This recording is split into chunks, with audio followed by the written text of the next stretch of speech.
What is your name? My name is Andy Price. I see that you have some nice superhero spanking art. A bit.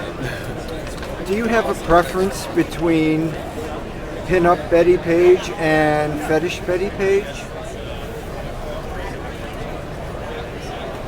I don't see how anybody in the artwork world can truly prefer one over the other. I mean, it's so hard to pick one over the other. The fetish pics are great, but her pin-up pics are just stellar. And it's hard to say, I prefer this Bettie over this Bettie. Both Betties are great. That's fair enough. You are an artist, apparently? Apparently. That's Okay. what they tell me. That's what it says on my paycheck. Could you tell us when you first became aware of Bettie? Wow.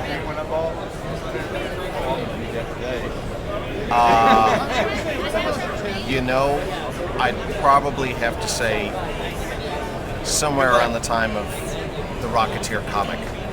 Not the film, but when Dave Stevens started the book. I'm sure I had seen her before then, but I think that in this world it really propelled her to the front of the line. Yeah. It took her from her place in time and put her in a timeless era. We've heard that from many people.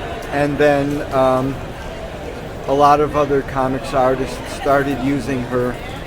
And so the comics community is probably among the most knowledgeable of communities that know about Bettie.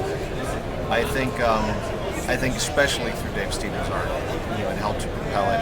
And while the Rocketeer movie was very sterilized and homogenized and etc., everybody still knew. We know who that is. We know who that's supposed to be. And now, some 20-something years later, she's like this permanent icon.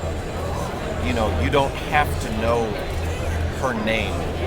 You don't even really have to know exactly how she looked or whatever. You ask anybody in here, draw Bettie Page, and you're going to get this iconic image with the bangs and the ocean wave black hair, and the exaggerated hourglass curves. They don't even have to have reference. You're gonna know. It's like asking a 6-year-old to draw Frankenstein. He's gonna draw a square head and a green face. It's emblazoned in us now. Well, there were a lot of popular models. Can you think of what may have set her apart from the crowd?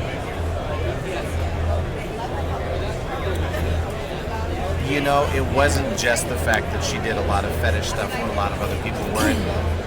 She had this, even in her generic pinup stuff, she had this either very dangerous looking element to her or this complete innocent sweetheart look to her. There was no plain Jane middle ground. Everything she did was to one end of the spectrum or another.